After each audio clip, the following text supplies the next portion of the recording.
10-ാം തീയതി സൂര്യ തിയേറ്ററിൽ second ഷോന് book my ഷോയിൽ മനിയ 4 ടിക്കറ്റ് ബുക്ക് ചെയ്തിരുന്നു. എന്നിട്ട് മനിയും ഷൈനിയും എന്താ സിനിമക്ക് കയറാതിരുന്നത്? ഞങ്ങള് സിനിമയ്ക്ക് കയറിയിരുന്നല്ലോ സാർ. സാറിന് എന്തോ മിസ്റ്റേക്ക് പറ്റിയതാ. No no no no no നിങ്ങൾ തിയേറ്ററിന്റെ മുന്നിൽ എത്തി എന്നുള്ളത് സത്യമാണ്. പക്ഷെ സിനിമ കാണാൻ കയറിയത് ലയം ചെയ്തുള്ളതാണ്. Am I right?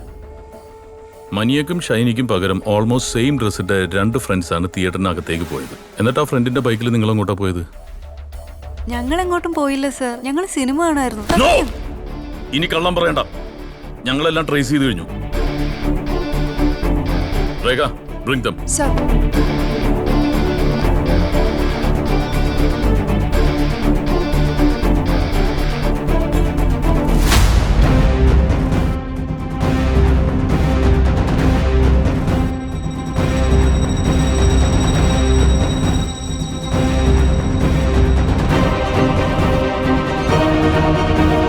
മൂന്നാറിലെ ഷൂട്ടിംഗ് റേഞ്ചിൽ വെച്ചാണ് ഞാനും മേഘയും എല്ലാരെയും പരിചയപ്പെടുന്നത്.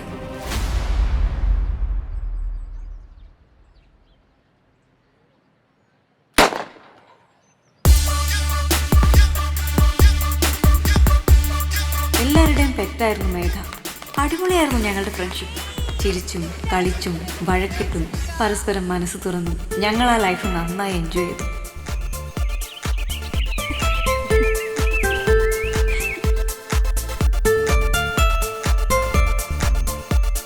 അമ്മ വിഷമിക്കണ്ട, ഇനി കുറച്ച് നാളും കൂടെ അല്ലേ ഉള്ളൂ. അത് കഴിഞ്ഞ് ഞാനങ്ങ് വരില്ലേ. പക്ഷെ വെറുതെ കരഞ്ഞ അച്ഛനെ കൂടെ വിഷമിപ്പിക്കല്ലേ.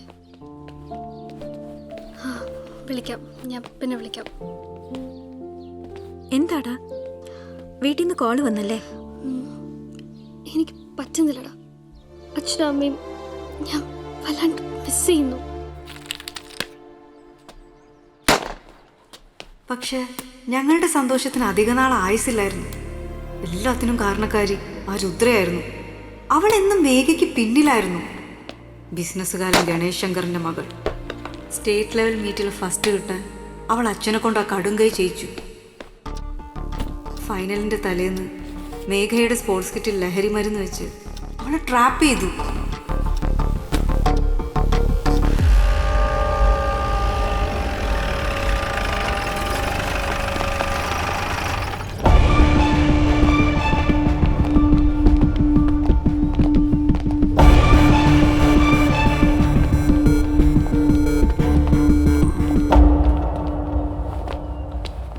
സെർച്ച് ബാഗൊക്കെ. എന്താ എൻ്റെ പേര്?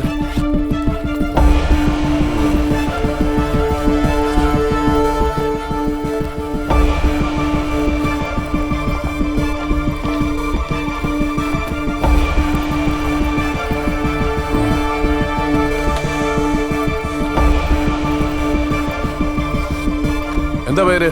ഡോണ സാർ. ഡോണ കിട്ടിയിട്ടുണ്ട് സാർ, കിട്ടി. ആരുടെ ഈ ബാഗ്? ആരുടെ ഈ ബാഗ് എന്ന്? അത് എന്റെ ബാഗാണ് സർ. അമ്പിളി സാർ പിടിച്ചാത്ത എനിക്കറിയില്ല, ഞാനൊന്നും ചെയ്തിട്ടില്ല. പ്ലീസ് സർ, ഒന്ന് വിശ്വസിക്കൂ പ്ലീസ്. എനിക്കറിയില്ല. അന്ന് അവിടെ CI സൈമൺ എടിക്കുളായിരുന്നു. അയാളായിരുന്നു ഇതിന്റെ എല്ലാം പിന്നിലുള്ള മാസ്റ്റർ ബ്രെയിൻ. മേഘയുടെ കേസ് ഞങ്ങൾ പുട്ടപ്പ് ചെയ്യുമെന്ന് എടിക്കുളയ്ക്ക് എങ്ങനെയോ ഇൻഫർമേഷൻ കിട്ടി. അതുകൊണ്ട് അയാൾ ആടന്റെ സഹായത്തോടെ മേഘയെ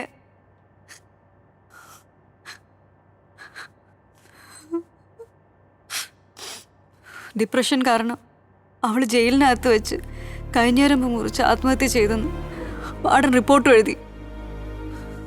ഇതിനെല്ലാത്തിനും കാരണം ഇടിക്കുളയുടെ ക്രിമിനൽ ബുദ്ധിയാ. അന്നു മുതൽ ഞങ്ങൾ ഇടിക്കുളയുടെ പുറകിലായിരുന്നു.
നിങ്ങളുടെ ലൈഫ് പണയം വെച്ചിട്ട് എന്തിനാ ഇങ്ങനെയൊക്കെ ചെയ്തത്?